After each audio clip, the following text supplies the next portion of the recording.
మీకు సార్ ఇది వీళ్ళ అమ్మాయి అబ్బాయి 2 సంవత్సరాలు ప్రేమించుకుంటారు సార్. ఇది విలేజ్‌లో అందరికీ తెలుసు. వాళ్ళ కులంలా, మా కులంలో అందరికీ తెలుసు సార్. విలేజ్ మొత్తం తెలుసు సార్. అయితే గత 5 నెలల నుంచెల్లి ఈ హత్యకు ప్రణాళిక ఉంది సార్. అయితే నేను జూలపల్లి పిఎస్‌లో మా ఓడి మీద దాడి చేసిరని చెప్పి నేను ఫిర్యాదు చేశాను సార్. ఆగస్టులో 2024. అప్పటి ఎస్ఐ గారు కూడా ఏం పట్టించుకోలేదు. అది విచారణ కూడా చేయలేదు సార్. అది ఇప్పటివరకు కూడా అట్లనే ఉంది.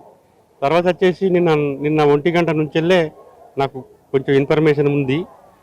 నేను అలర్ట్ అవుతున్నా సార్. అలర్ట్ అయ్యేసరికి రాత్రి 8:30 వరకు వాళ్ళ ఫ్రెండ్స్‌ను ఈ అమ్మాయి కేక్ కట్ చేసిన విషయంలో మీరు పోయినరా, మీరు చెప్పినరా, అసలు ఎట్లా తెలిసింది వాడికి, పోయి ఎట్లా అటాక్ చేసిండు అనేది, అక్కడికి పోయి ఎట్లా పోయిండు, హాస్టల్కి ఎట్లా పోయిండు వాళ్ళ తండ్రి అంటే, మేమేం కాదన్నా ఒక వ్యక్తి ద్వారా అది ఇన్ఫర్మేషన్ పోయింది, పలానా వ్యక్తి అని చెప్పి నేను కన్ఫర్మ్ చేసుకున్నా. వాడు భోజనం చేసిండు, జస్ట్ ఫ్రెండ్స్తోని కేక్ కట్ చేసుకుందామని బయటికి పోయిండు సార్.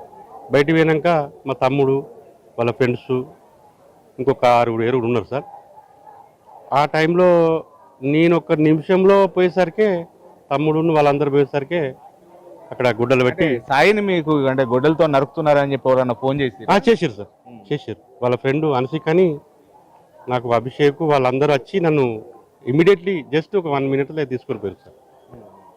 అంటే మీరు గతం లోపల పోలీసులకు ఫిర్యాదు చేసినా కానీ పట్టించుకోలేదు. ఇప్పుడు వాళ్ళు పట్టించుకుంటే మీ కొడుకు మిగిలేవాడు కదా? మిగిలేవాడు సార్. పోలీసు వారు చర్య తీసుకుంటే మిగిలేవారు సార్. కొంచెం భయం అనేది ఉండు. ఈ హత్యకు ప్రణాళికలు కూడా కొంచెం ఆగిపోవు. ఇది ఒక గత 5-6 నెలల నుండే నాకు తెలిసింది సార్. అంటే నిన్న కూడా మీ కొడుకు మీద దాడి జరుగుతుందని మీకు ఇన్ఫర్మేషన్ వచ్చింది సార్. ఇన్ఫర్మేషన్ వచ్చింది నాకు. పెద్దపల్లి నుంచి వెళ్ళి మా ఫ్రెండ్స్ ఉన్నారు, అక్కడ నుండి నాకు ఫోన్ ద్వారా రాత్రి 8 గంటలకు వాళ్ళ ఫ్రెండ్స్ని విచారణ చేసిన సార్. ఎట్లా మరి ఎట్లా అయింది ఏందనేది నేను 8 గంటల కంటే జస్ట్ గంట లోపలనే ఇది జరిగింది సార్. ఇప్పుడు మీరు మీ కళ్ళ ముందే మీ కొడుకు దారుణ హత్యకు గురయ్యారు, మీరు ఏం కోరుకుంటారు? అంటే మీరు న్యాయం అంటే ఎట్లా జరుగుతుంది సార్? నా కొడుకును అత్యంత దారుణంగా చంపిరు సార్. వాళ్ళకు వాళ్ళ ఆత్మశాంతి జరగాలని కోరుకుంటాను సార్. నాకు న్యాయం జరగాలి, వాళ్ళు కూడా వాళ్ళకి మరణ శిక్షణ పడేటట్టు చేయాలి సార్. నేను కోరుకునేది అదే సార్. ఇంకో ఈ సంఘటన ఇంకా వేరే వాళ్ళకి జరగకుండా కాపాడు సార్. ఇది మొత్తానికైతే తన కొడుకులాగా ఇంకా వేరే వ్యక్తి కూడా ఇలా జరగవద్దు.